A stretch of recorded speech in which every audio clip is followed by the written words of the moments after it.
nice guy. God, the thing He you do with that thing that Tom Hanks directed. Yeah, I didn't and see it. He played the drummer in it. Oh, and yeah.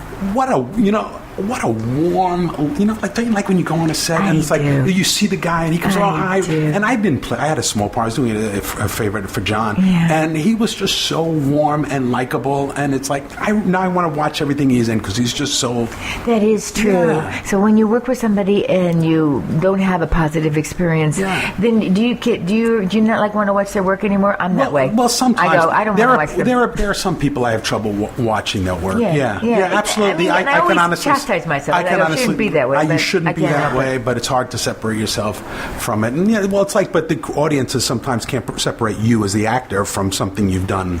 A role is another thing. Because like everybody, I worked with, Gandolfini, for instance. Yeah. Everybody thought of him as this big tough guy, this big, but he was such a warm, open teddy bear. And then you see that last movie he did with Julie Louis-Dreyfus. And I tell people, they say, what was he like? I said, watch that movie. When he's sitting on the stoop with her, that's who he was, So, anyway. Did you have that kind of relation with them? Sopranos it seemed we all kind of like, you would always appreciate each other's work at least. The thing about The Sopranos, nobody ran back to their trailers. Everybody sat on the chairs. It's like you were standing on a street corner or sitting on a stoop. Everybody just bullshitting and telling stories and laughing. And you realize who you with Stevie Van Zandt. Holy shit, I'm sitting here with Stevie Van Zandt, right? Frankie Valli played my consigliere. So you're sitting around, all of a sudden these two guys start singing or whatever, and it was just it was I remember one of the last scenes. I never had any scenes with Edie Falco, who I just adore. Talk about somebody whose work you could watch. I mean, she's just really amazing to watch. If you ever see her on stage, she's really captivating. But I remember one of the last scenes we were shooting, it was this scene where Christopher's funeral, Michael Imperioli, and it was a long wait because, part of the thing was nobody knew, only the cast knew that Christopher was dead, so they had a different body in the coffin, and they had prayer cards made up with the different characters' names, so caterers and nobody else would know, so it wouldn't get out who was dead, and then we had to wait around when they snuck Michael onto the stage, and they shot him in the coffin. So there was a lot of waiting around that day, and once I'm sitting next to Edie, and I had never worked with her on the show, I mean, I certainly saw her around the set, and we're just waiting, and all of a sudden she leans over to me, she goes, "It will never be this good again." It was the next to the last episode. We knew it was ending, and it was like, wow. There's something about, I came on in season 4, and the show was already so big, and I had been on other shows, and I remember before I went to New York to shoot, I was thinking, I'm going to really soak this in. This is a special experience, and I'm going to take in every moment, and I did, and I think we should do that with all of them, but... Yeah, do you try to keep a little bit? I know you can't keep in big touch with everybody, but do you? No, have that same kind? It's actually interesting. I became very good friends with Carl Capatordo, who played Little Paulie. I played Little Carmine, and we always say, us littles have to stick together. But he's actually a writer that acted in the show, but primarily he's a writer, and he wrote on the series Vinyl, and now he's writing on the new one called Deuce. He's a writer on the new show called Deuce. I haven't seen Deuce. No, it hasn't premiered yet. It's the one with James Franco. Takes place in the 70s, the porn industry in the 70s. I like Vinyl. Not amazingly, but I like it. Yeah. Well, Terry Winter wrote Vinyl, who's the Did he was Soprano, right? Soprano. What's he like? I tell you something? When I would watch Boardwalk Empire, and when I would see it was directed by Terry Winter, I would go, or Timothy Van Patten, I would go, who the fuck are these guys? Tim Van Patten is maybe the most liked director by any actor or crew on the planet. If you want work, he's been around forever. I mean, he was an actor on White Shadow. Tim Van Patten. That's the same one? I wondered that, but I didn't think it was possible. Yeah, and then he went into directing. I remember I did an episode of Touched by an Angel in Utah. Right. Remember, you have to go to Salt Lake City? Yeah. And I remember it was my first day there, and I'm sitting around, and all of a sudden the crew starts saying, Timmy's coming in. And the whole crew starts bubbling, Timmy's coming in. And I just watched an episode of The Sopranos the night before, and I saw Tim Van Patten direct, and I said, who's Timmy? And they said, Tim Van Patten, he's directing the next episode. And I was thinking, this guy goes from directing The Sopranos to Touched by an Angel. And, I mean, could you get more diametrically opposed stylistically or content-wise? But what I realized is the crew just loved him. He was the most easygoing director. Yeah, and he directed some of the most amazing scenes on The Sopranos. There was that episode where Edie and Jimmy, Tony and Carmela have that big fight, and it's such a dramatic scene, and then you look at it and you say, who directed it? And it's like Tim Van Patten. You go, right. Or Terry Winter wrote it. I mean, Terry is an amazing writer and really a good person.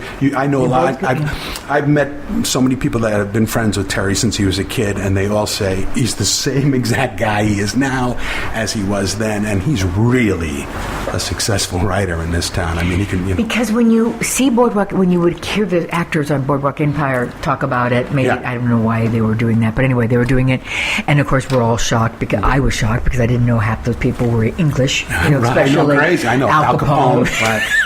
and the other guy, Jeffrey Wright. Right. I mean, it's like, But anyway, and they would all say, well, gee, whenever we would get a call from Terry Winter, we would have to call him back, but we didn't want to, because they thought when he calls, it's like, dead. I'm sorry. Well, the next one is your last episode. It was always like that. I just never. On The Sopranos, you get to the table read and you turn the pages very slowly, thinking, oh, please don't whack me. Yeah. Well, apparently I didn't get whacked, so I never got that call, but there was a call you'd get where you'd say, we're going to take you out to dinner. And it's like, that's it. I'm dead. Wow. I'm dead. Is Carmine the girl that was John Turturro's sister? The sister, Aida. Yeah, Aida. They're cousins. She's so good. Oh, they're cousins. They're cousins. I thought they were brother and sister. She's so darn good. Yeah, she's. Yeah. And Lorraine Bracco. Yeah. Did you ever meet? Do you understand? I never understood. I just, when I've met her and seen her work, I just like her. Yeah. I never understood her with Eddie Almos. I could never figure that one out. Well, how about Harvey Keitel before that? Well, I don't know Harvey, but at least that makes a little more sense. Really, I mean, but Edward is like, he just seems like, mean. Yeah. I don't know. I don't know him. I like this work. But see, it was just like amazing that you experienced that. God, I hope you get to do it again. Yeah, that was a.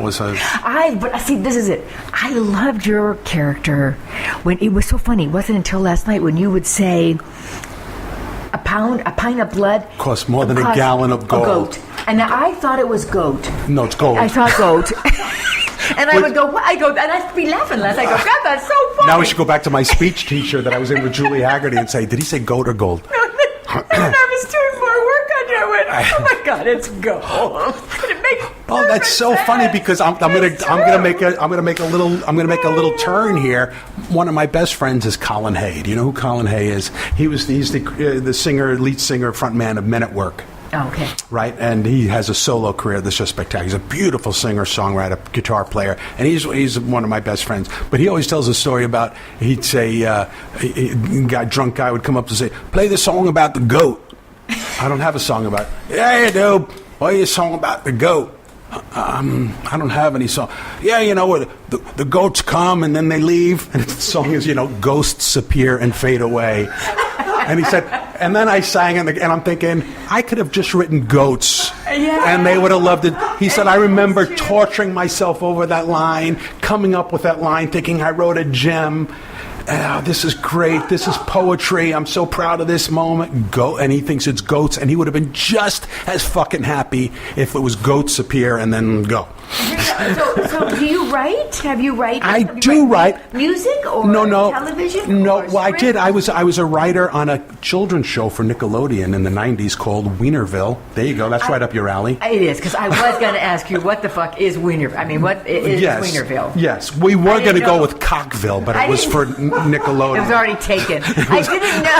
I didn't know that was a Wienerville. Somebody was wetting themselves. Somebody had to be. Well, I'll tell you how it came. At Nickelodeon. It was totally legit because the host's name was Mark Wiener, and he played all of the characters as puppets with his real head, hence Wienerville. Oh, See, so you could get away with it. So I was the head writer on that show, and I directed all the pre-roll stuff. How did you get that gig? I love it. Well, that was crazy because I directed Mark in a play in New York, maybe in 1977, and he was a street mime at the time. And then he got into this theater group that I had left, but they asked me to come back and direct, and I thought, this guy's really funny, just visually, but he didn't do anything with words.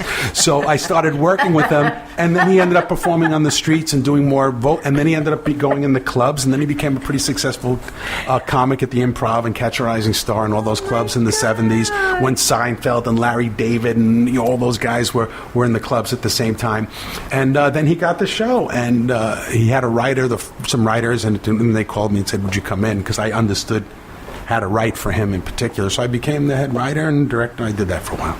You also directed some episodes? I directed all the roll-in stuff. We did a lot of pre-tape stuff. Anything that was pre-taped, I did. And then there was another director for the live stuff. Now, you've never directed since then? No, I've directed theater. Did you not? Do you like directing? I do like directing. I do like directing, but I think my ego wants me to... I want to. Yeah, I still like to perform, but I like to be in front of the camera. Yeah, but I do like. Sometimes I'll coach. I like doing that. I like. Yeah. Oh, good. Yeah, I mean, I directed a lot of those readings at the Playwrights Kitchen and the Playwrights Kitchen Ensemble. So I do like that. Now I want to know when I saw the picture of Vincent Lombardi. Yeah. Where you did it in Florida. Right. Okay, and. You looked exactly like him. This is what I want. How did you? Because he's such an iconic figure. I mean, even I know about Vince Lombardi. I mean, everybody. So how did you? Approach that? When they first, Dan, I would have never known that was you had I not seen your name underneath there. I never. Dan. I wish you had done it out here. I know. Dan was doing it in New York. It's Dan Laurie. Dan Laurie was doing it on Broadway. Okay. And they thought if the show it gets picked up, that they would need a replacement in New York or somebody for the touring company.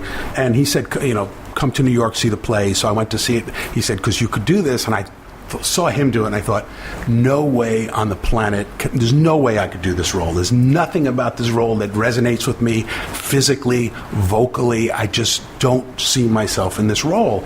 And then the show closed in New York, but right after it closed, they were going to do the first production of it outside of New York in Florida, and they called and they said, the producers in New York suggested you for the part, because Dan wasn't going to do it. So I said, well, all right, I'll take a stab at this. It's in Florida.